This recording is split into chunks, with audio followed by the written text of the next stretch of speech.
Hi everyone, my name is Mateus, and today we're going to talk about video games.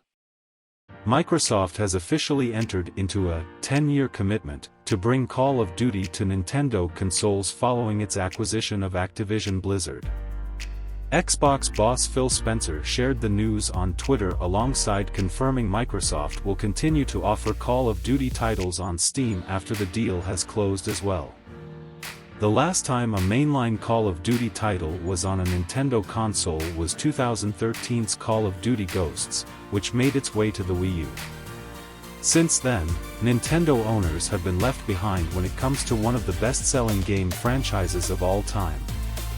In October 2022, Spencer said he'd love to see Call of Duty on Switch and that the Xbox's intention is to treat Call of Duty like Minecraft. It looks as though now that plan is in motion. This news comes at a time when many eyes are on the Microsoft and Activision Blizzard deal and when many are focused on what this merger means for the future of Call of Duty on PlayStation.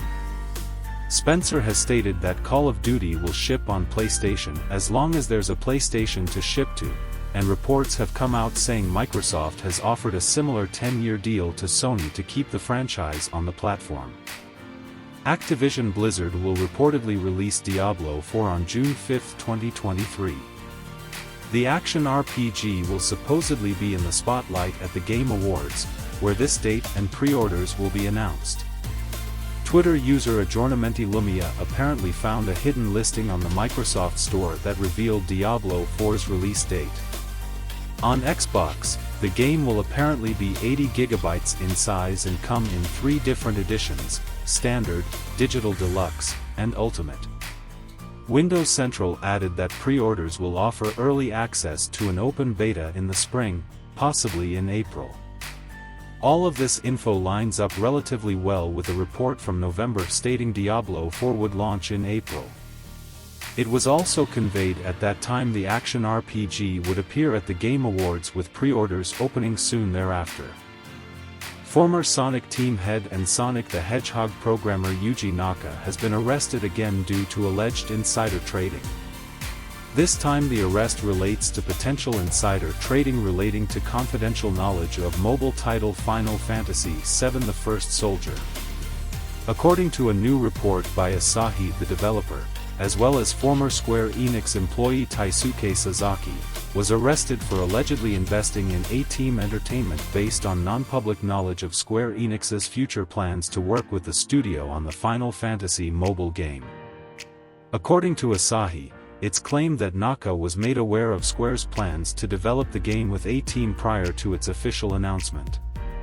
Naka would then reportedly purchase around 120,000 shares in the company at a total price of around 144.7 million yen, $834,000. It was alleged at the time of his first arrest that Naka was also implicated in a similar scheme surrounding the mobile game Dragon Quest Tact, developed by Aiming. It's alleged that before Dragon Quest Tact was announced, Naka, who was working on Balan Wonderworld for Square Enix at the time, purchased approximately 10,000 shares of Aiming stock for around 2.8 million yen, $20,000. In response to Naka's first arrest, and that of former Square employees Taisuke Sasaki and Fumiaki Suzuki, the Final Fantasy publisher committed last month to working with authorities on the matter. Today, some media outlets reported that the former employees of Square Enix were under investigation for suspected insider trading, the statement read at the time. "We have been fully cooperating with requests from the Securities and Exchange Surveillance Commission. As the investigation by the Tokyo District Public Prosecutor's Office is underway, we will continue to fully cooperate with the investigation. We deeply regret the great concern this has caused to all concerned. We have dealt with this incident strictly, including internal disciplinary actions taken against the suspected employees." Ubisoft will this week launch a closed beta test for Tom Clancy's The Division Resurgence. It will run from December 8 to 22 on selected Android devices in Western European countries.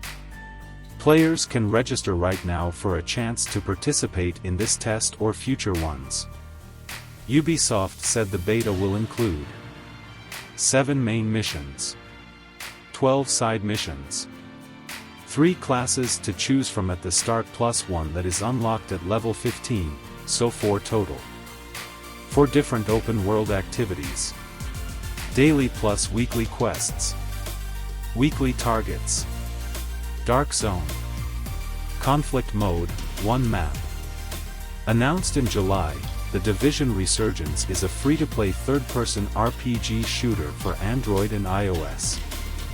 A new leak suggests that Sony is rebooting the Uncharted series. This information comes from the leak and was later reported by Insider Gaming. The leak claims that Sony will not release a 5th entry in the Uncharted series and has instead opted to reboot it. It received the information from 2 independent sources who state that Sony decided to reboot the series earlier in 2022 and has since given it to an unknown developer, with Naughty Dog to assist in the initial stages.